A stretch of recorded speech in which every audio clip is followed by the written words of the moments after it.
garis besarnya kurikulum. Nah, jadi kan kalau misalnya yang kita bicarakan seluruh tingkat ya, SD, SMP, SMA, itu kan masing-masing punya kurikulumnya masing-masing. Nah, kebetulan kita adalah jurusan pendidikan kimia, berarti kurikulum tingkat SMA. Nah, di salah satu administrasi yang harus dimiliki oleh guru yaitu adalah program tahunan. Ya.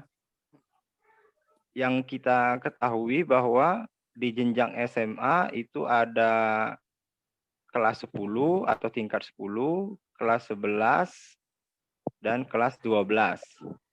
Nah, di masing-masing tingkat ini, di masing-masing kelas ini, itu punya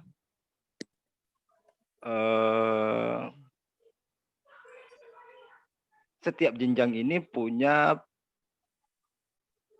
khususnya di kimia, itu punya pokok bahasan yang harus diselesaikan setiap tingkatnya.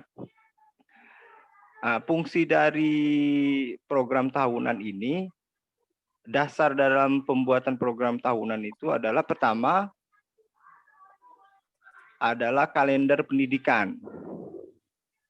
Ya, kalender pendidikan yang dikeluarkan oleh pihak sekolah atau dari pihak dinas itu mencangkup hari efektif belajar. Misalnya untuk tingkat 10, untuk kelas 10 itu kan harus diselesaikan dalam jangka waktu 1 tahun. Nah, dalam jangka waktu 1 tahun itu kan kita tahu bahwa ada 365 hari. 365 hari ini nanti dipotong oleh hari Minggu. Terus kalau ada untuk yang sekolah 6 hari itu kan dipotong hari Minggu. Senin, Selasa, Rabu, Kamis, Jumat, Sabtu masuk. Nah, nanti ada sekolah yang 5 hari. Jadi Senin, Selasa, Rabu, Kamis, Jumat. Nah, berarti dia dalam 1 tahun itu 365 hari dipotong untuk yang 5 hari sekolah, berarti dipotong 2 hari per minggunya. Jadi totalnya hari efektif nanti munculnya. Itu dapatnya di kalender pendidikan. Nah, setelah di kalender pendidikan itu nanti ada hari efektif belajar, ada hari efektif, ya kan, hari efektif belajar. Nah, dari hari efektif belajar ini dasarnya untuk membuat program tahunan, kita tuangkan ke dalam program tahunan, kalender pendidikan itu. Hari efektif yang tertera di kalender pendidikan itu kita tuangkan ke dalam program tahunan. Nah, fungsinya dengan kita tuangkan program tahunan itu, seluruh pokok bahasan itu misalnya di kelas 10 itu ada 10 pokok bahasan. Jadi kan 10 pokok bahasan ini program tahunan berarti ada 2 semester, semester 1 dengan semester 2. Nah, di semester 1 berarti kita 5 pokok bahasan, di semester 2 5 pokok bahasan. 5 pokok bahasan ini akan diselesaikan berapa lama? Nah, kelihatan di kalender pendidikan itu. Di sana kan di kalender pendidikan itu kan ada kolom-kolomnya. Kita buatkan setiap pokok bahasan itu diselesaikan dalam jangka waktu berapa lama, misalnya 3 kali pertemuan, 2 kali pertemuan, kayak gitu. Jadi fungsi kalender pendidikan itu adalah rencana pengajaran kita selama 1 tahun. Gitu.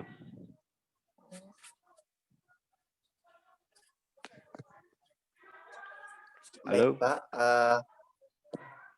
Iya, Pak. Jadi fungsinya tadi itu, fungsi dari program tahunan itu untuk memperkirakan ya Pak, untuk memperkirakan berapa lama seluruh pokok bahasan itu dalam setahun itu kita selesaikan, seperti itu ya Pak. Bukan memperkirakan, rancangan. Oh, rancangan ya. Rancangan pembelajaran KBM selama 1 tahun. Dasarnya itu hari efektif belajar dari kalender pendidikan. Kayak gitu. Oh iya, rancangan.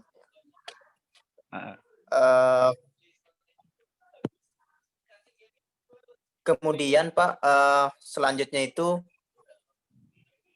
sebenarnya pengalaman yang pengalaman yang Bapak dapatkan dalam menyusun program tahunan itu seperti apa Pak? Selama ini, selama Bapak menjadi guru seperti itu. Kalau program tahunan itu kan sudah ada dari zaman kuliah. Iya, Jadi sudah dapat dari kuliah. Kenapa kita digelarin sarjana pendidikan? Karena di dalam bangku perkuliahan kan di jurusan pendidikan itu kan dipersiapkan untuk jadi guru. Jadi administrasi guru itu dipelajari di bangku kuliah. Nanti diterapkan saat mengambil profesi sebagai guru. Kayak gitu. Gimana bentuknya? Ya sama dengan waktu kita dapetin di kuliah, bentuk-bentuk program tahunannya, format-formatnya kayak gitu. Paling cuman ada tambahan-tambahan sedikit, kolom-kolom baru kayak gitu. Kalau prinsipnya sama dengan yang sama yang didapetin di kuliahan. Kayak gitu. oh, gitu. Iya. Nah, jadi untuk program tahunan jadi seperti itu tadi ya Pak. Ya. Kemudian kedua itu tentang program semester Pak. Nah, untuk program semester ini seperti apa Pak fungsinya Pak? Fungsi dan manfaatnya untuk kita. Sama, yang program tahunan tadi itu dipecah, dijadikan program tahunan, judulnya ini. Kalau misalnya ada slide sih mungkin ini kan sebatas wawancara ya kan, Ya, bukan ngisi materi atau gimana kan. Jadi harusnya kalau ini, jadi kalau program semester itu ya program tahunan dipecah jadi dua apa istilahnya itu. Kalau program tahunan itu 1 lembar, jadi kalau program semester itu 2 lembar kasarnya kan. Satu program semester untuk semester 1, satunya lagi untuk semester 2. Kalau isinya agak lebih detail sedikit dibandingin program tahunan. Soalnya di program semester itu sampai ada kalau nggak salah metode belajar, ada sumbernya itu.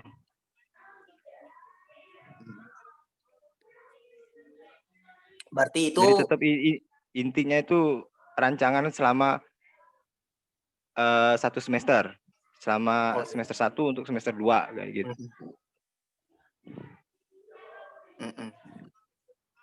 Berarti kurang lebih ya formatnya itu sudah kita pelajari gitu ya Pak. Iya, kalau formatnya itu dari dulu sampai hari ini nggak berubah. Sama apa yang didapat di kuliah itu kita terapkan di tempat kita kerja. Iya. Nah, kemudian nih Pak, terkait pengembangan pokok bahasan di kimia itu seperti apa? Ya, pokok bahasan kimia di SMA itu seperti apa Pak? Langkah-langkah kita untuk mengembangkan pokok bahasan sebagai guru itu. Pokok bahasan dikembangkan. Misalnya kita maksudnya itu pengembangannya ini dalam rangka apa namanya istilahnya itu kita itu membagi subbabnya itu Pak seperti apa gitu. Kalau ini kan kita kan gini, kita kan punya target dalam, misalnya aku bilangin tadi, misalnya dalam 1 semester tadi kan 10 pokok bahasan dalam 1 tahun. Nah, sekarang dalam 1 semester kita pecah jadi misalnya jadi 5 di semester 1, 5 di semester 2. Nah, di semester 1 tadi ada 5 pokok bahasan. Kita dalam menentukan pokok bahasan yang mana yang didahulukan, mana yang misalnya di pokok bahasa secara literasinya di buku pegangan yang disebar oleh pihak sekolahan itu misalnya pokok bahasan yang pertama tentang A, pokok bahasan kedua tentang B. Buku pegangan guru dan buku pegangan siswa itu kan sudah mengikuti standar buku dari pihak pemerintah. Nah, tugas utama kita itu menyampaikan materi yang ada di dalam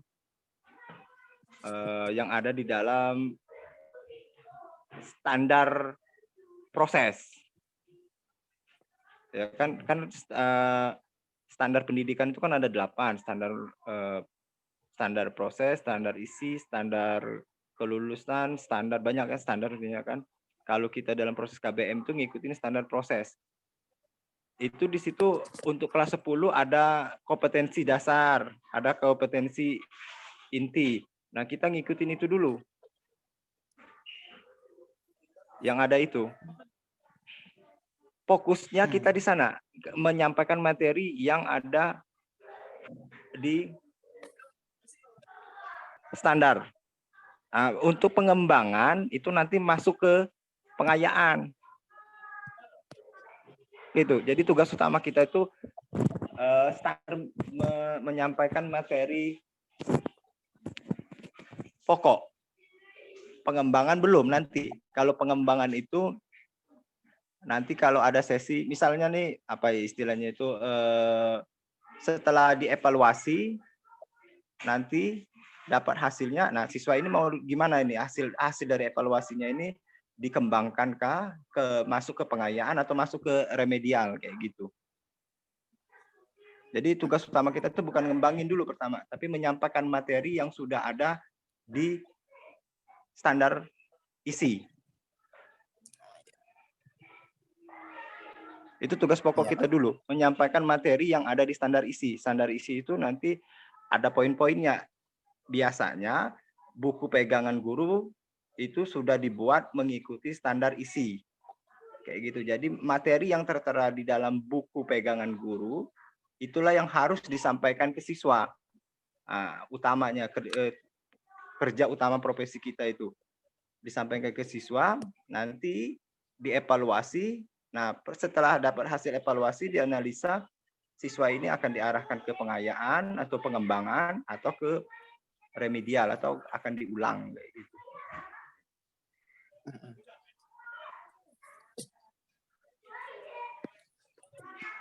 Jadi fokus kita itu ngikutin KI dan KD-nya dulu berarti ya Pak? Ya, benar. Untuk pokok bahasanya.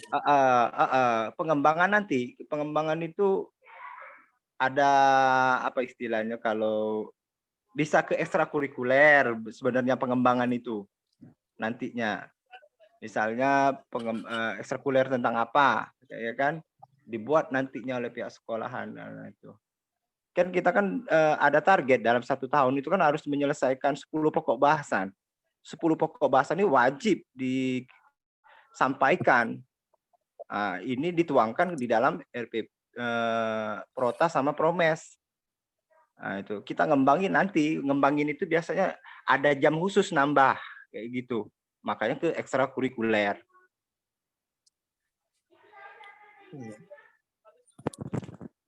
Kemudian tadi Pak menyinggung terkait evaluasi tadi Pak.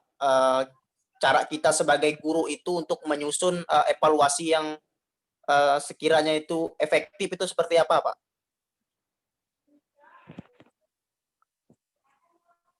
Kan dalam evaluasi itu kan bentuk apa istilahnya, evaluasi itu adalah istilah umum, ya kan? Bukan istilah umum. Evaluasi itu kan bukan apa? Evaluasi itu adalah sistem keseluruhan untuk mengukur sesuatu, itu namanya evaluasi, ya kan? Teknik untuk mengevaluasi itu banyak. Salah satunya menggunakan tes tertulis. Bisa tes lisan, bisa wawancara, bisa survei. Ya kan? Jadi evaluasi itu keseluruhan. Introspeksi diri pun bisa dibilang sebagai evaluasi. Ya kan? Jadi kalau di siswa itu kita lebih condong ke penilaian bukan ke evaluasi. Ya. Yang kita nilai itu nanti dari siswanya itu biasanya kognitif, afektif, sama psikomotorik.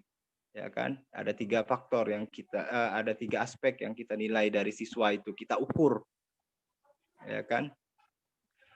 Kognitif, afektif, sama psikomotorik. Psikomotorik, praktek, afektif itu sikap, kognitif itu pikiran.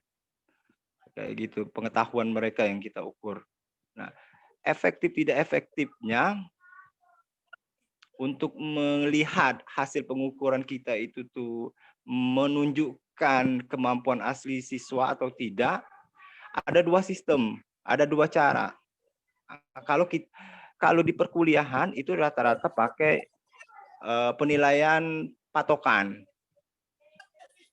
Ya, patokan. Ada PAN, ada PAK. Kalau penilaian acuan norma itu biasa dipakai di tingkat SMP, SMA.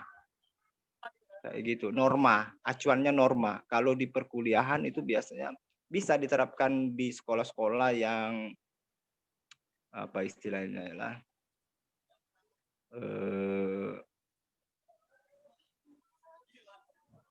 standar. Misalnya kita anggap patokannya itu pakai skala akreditas A, sekolah misalnya yang punya akreditas A, misalnya ya kan, yang itu bisa pakai patokan. Jadi sekolah menetapkan berapa dikatakan tuntas atau tidak tuntas kayak gitu. Ada satu lagi tekniknya itu pakai PAN, acuan norma. Misalnya nilainya jelek terus. Ya, nilainya jelek terus, secara pengetahuan dia tuh jelek. Nilainya nggak pernah dapat 6, nilainya 5 terus. Ya kan, setiap ulangan dapat 5, setiap ulangan dapat 4, setiap itu nggak pernah di atas 6, misalnya kecil terus, merah terus. Tapi orangnya santun, orangnya rajin, orangnya ini apa? Tekun, kelihatannya kan oleh kita kan sama kita sopan, santun. Nah, kita nggak bisa pakai pak. Kalau Bapak, kalau saya lebih condong pakai norma. Penilaian acuan norma. Jadi mungkin secara pengetahuannya itu kurang, tapi karena ada kejujuran, ada sopan santunan, itu nilainya bisa di up nilainya gitu. Ada efektif tidak efektifnya itu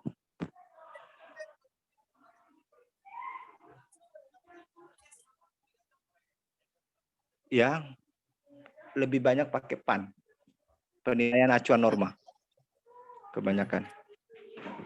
Kalau Pak tadi itu Pak, penilaian yang gimana Pak? Yang secara nilai murni itu Pak, yang Pak itu? Iya, kalau PAK itu nilai kepanjangannya saya lupa. PAK itu apa ya? Penilaian acuan kaidah kah kalau nggak salah. Tapi silakan dibaca lagi, itu biasanya di nggak tahu kalian ada nggak mata kuliah evaluasi pembelajaran? Nah, masih belum Pak. Kayaknya Kalau kok nggak salah, kalau di mata kuliah evaluasi pembelajaran itu khusus membahas tentang evaluasi pembelajaran. Nah, dia itu ada 2 sistem, PAK, penilaian acuan kaidah, dengan penilaian acuan norma. Nah, penilaian acuan norm kalau di tingkat SMA, SMP, apalagi SD biasanya lebih condong pakai PAN, penilaian acuan norma. Kayak gitu. Kalau misalnya penilaian acuan kaidah, misalnya nih, maksudnya ini misal di kelas A itu jumlah total seluruh nilai rapotnya untuk semester 1 kelas 10 103. Dia ranking 1. 83 nilai 103 ranking 1. Di kelas B nilainya 103 tapi ranking 10. Kan seharusnya kalau secara kaidah itu sama-sama ranking 1. Benar nggak? Tapi di kelas A dia ranking 1, di kelas B itu ranking 10 karena yang digunakan PAN, penilaian acuan norma. Kenapa? Yang dijadiin kaidahnya itu acuannya adalah kelas itu, bukan satu sekolahan. Kalau satu sekolahan dengan jumlah nilai yang sama itu harusnya rankingnya sama, kayak gitu. Tapi kalau di perkuliahan, kalau nilainya sama, IPK-nya pasti sama. Iya. Nah, gitu.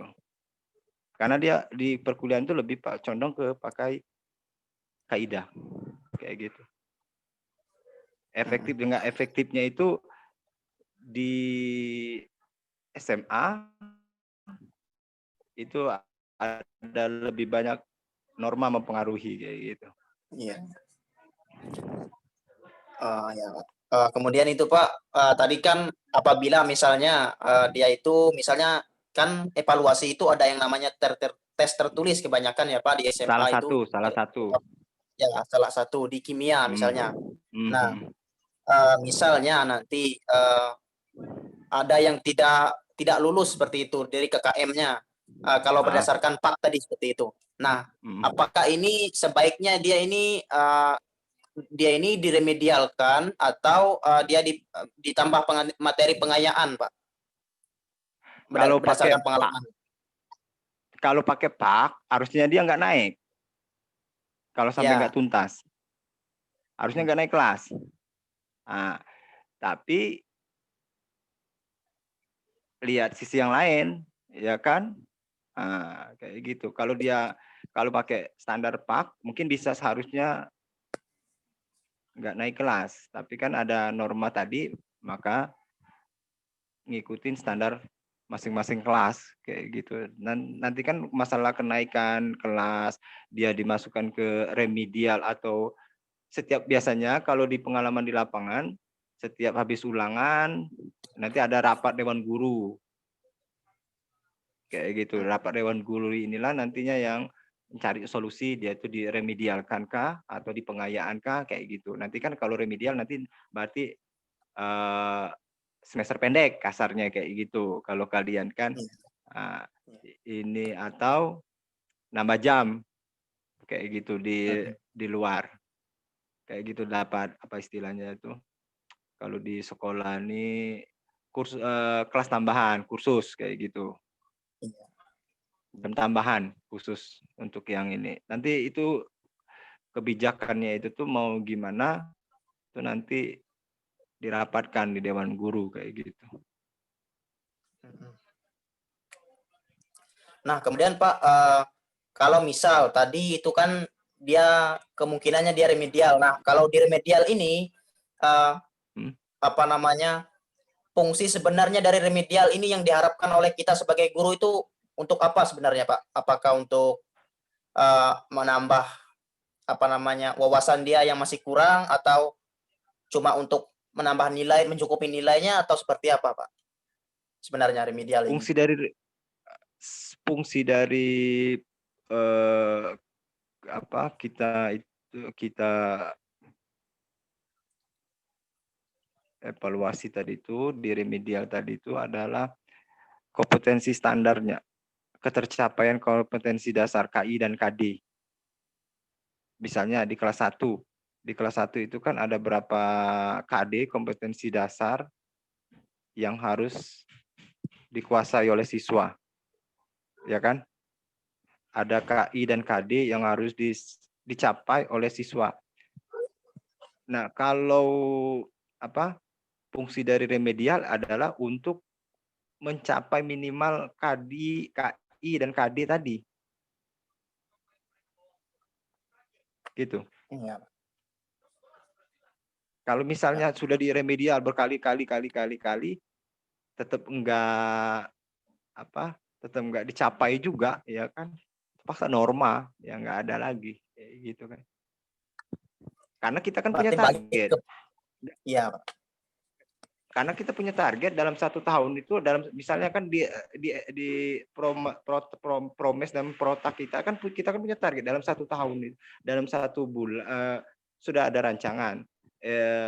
Nanti kan protak, promes dan seterusnya turunannya itu kan silabus, RPP kan itu punya target. dalam satu semester tuh harus selesai nilai pokok bahasan. Iya. Beda. Kalau sistem di SD, SMP, SMA itu kan sistemnya paket. Kalau perkuliahan sistemnya SKS. Sistem Iya. SKS. Jadi kalau di sistem SKS, kalau dia ada remedi kan ngulang. Kayak gitu.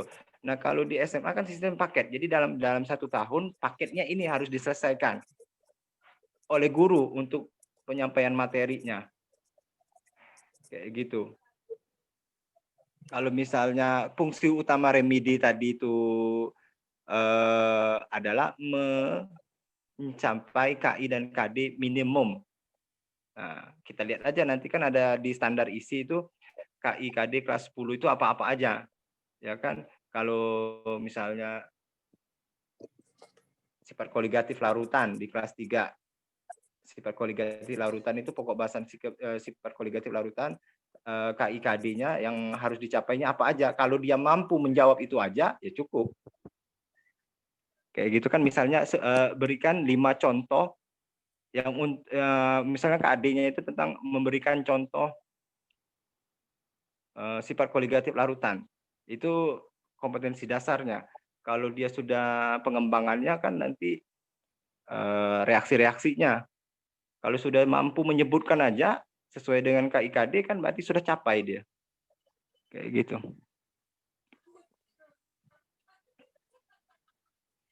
Iya.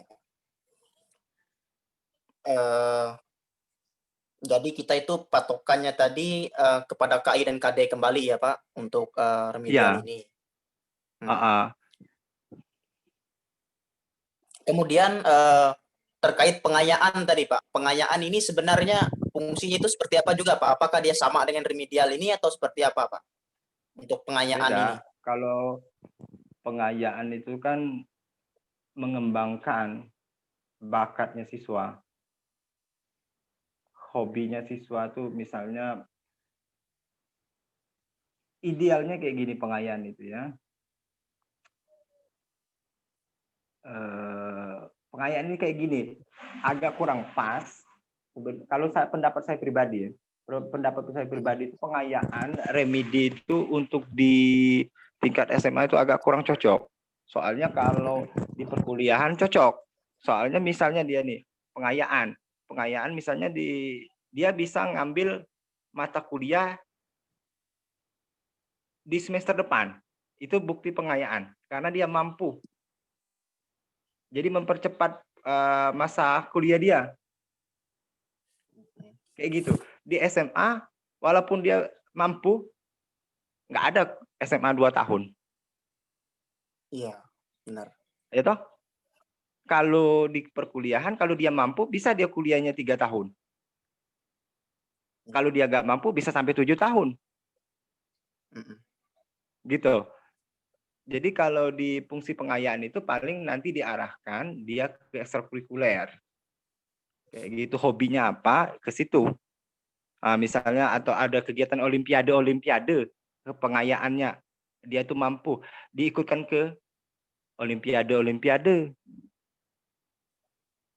Ya toh? Itu fungsi. Misalnya dia punya dari sekian banyak, misalnya dalam satu kelas itu ada 30 orang. Yang kita anggap hasil evaluasi kita analisa itu yang kita anggap itu ada 2 orang yang lebih kemampuannya,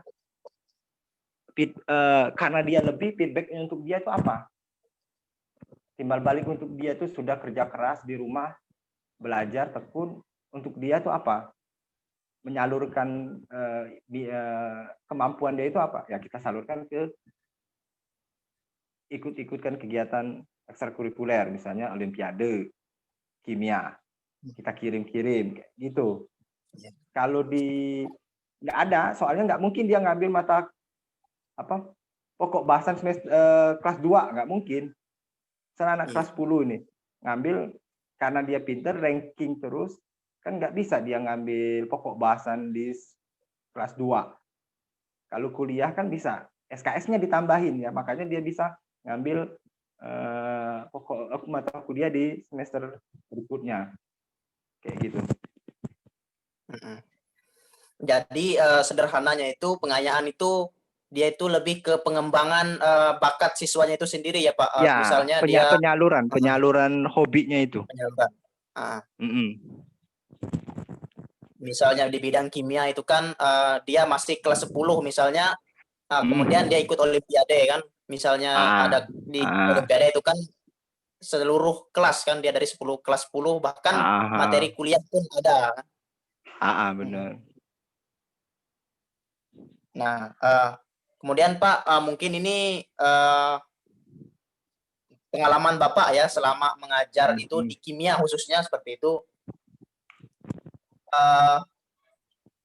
apa namanya, hambatan yang sebenarnya sering kita Bapak sebagai guru kimia seperti itu dalam hal mengevaluasi siswa ini, apakah ada semacam hambatan atau dari segi siswanya sendiri atau dari sekolah atau seperti apa Pak? Kalau dari kita pribadi atau dari pihak sekolah sih nggak ada hambatan. Ya kan, untuk melaksanakan evaluasi itu kan. Dari pihak dari pihak siswanya juga belum ada hambatan, ya kan. Yang paling penting itu membangun kesadaran itu aja, ya kan. Membangun kesadaran itu dari siswa, bangun kesadaran bahwa belajar itu kebutuhan, bukan paksaan, ya toh. Jadi suatu kebutuhan, ya kan.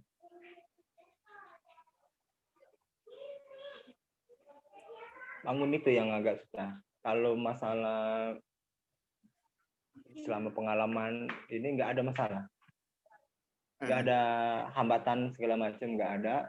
Cuman hambatan itu ada, yang paling susah itu adalah membangun kesadaran, gitu.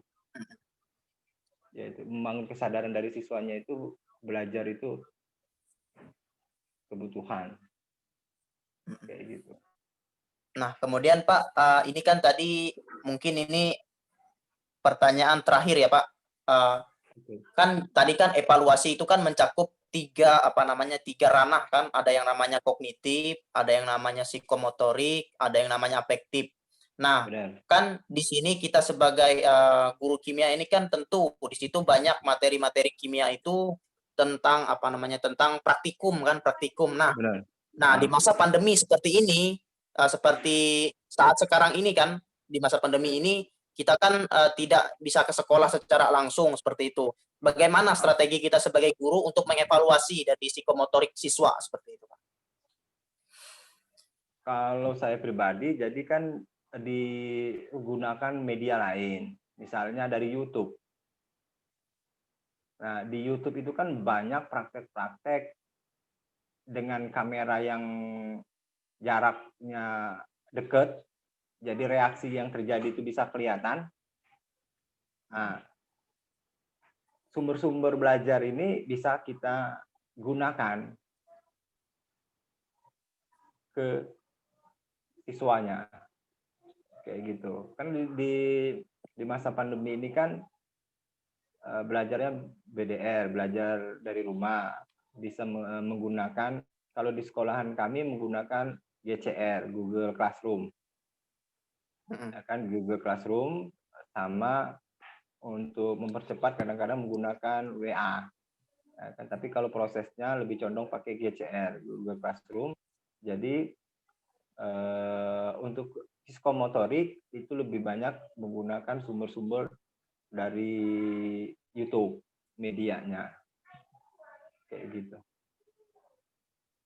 Kalau persen keberhasilannya itu seperti apa, Pak? Dibandingkan dengan yang secara langsung itu, Pak, seperti apa? Kesuksesannya bisa paling cuma 30%.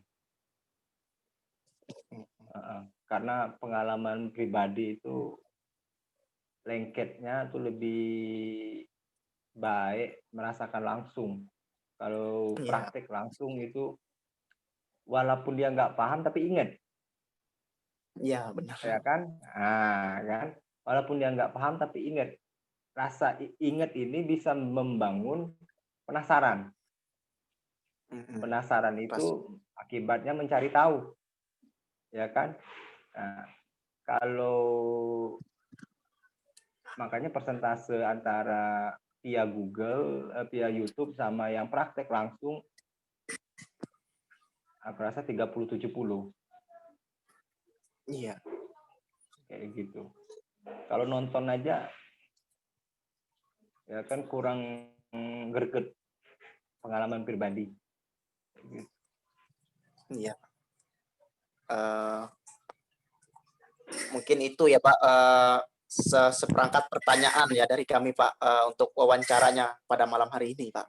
Terima kasih Pak atas waktunya seperti itu, untuk kita semua berbagi pengalaman, untuk kita semuanya, yang mana mudah-mudahan ilmu yang Bapak sampaikan ini bisa bermanfaat bagi kita semua seperti itu. Amin, amin. Amin ya Allah. Beralamin.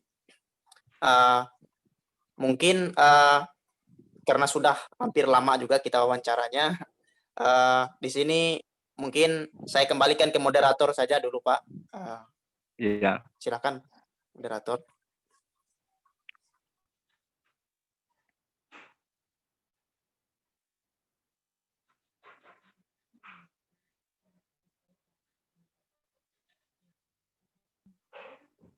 Ya, terima kasih untuk Bapak Dede Erlangga telah membagikan pengalamannya kepada kami. Ini berhubung waktu wawancaranya udah hampir habis. Saya ucapkan terima kasih sebanyak-banyaknya kepada Bapak. Sama-sama. Saya tutup ini wawancara kita pada malam hari ini dengan alhamdulillah. Alhamdulillahirabbil alamin. Selamat malam, Pak. Selamat malam. Ya, Pak, selamat malam. Ya. Selamat malam, Pak. Maaf terlambat, Pak. Iya. Formal aja kita. Ya harusnya Jadi, agak ini loh, agak lebih family kayak gitu kan, biar mungkin ada yang nanya yang lain kayak gitu kan. ya bisa juga kalau mau nanya yang lainnya. Ya. Silakan kalau Baik hati kurang loh. pertanyaannya tadi. Ya kalau ada yang unek-uneknya yang nanya kayak gitu kan. Ya silakan sembarang aja tanyanya yang lain coba. Kalau ada yang ingin ditanya. Anggap tadi itu kita di formalnya. Ini apa? Yang ini tetap direkam terus nih. Kayaknya nih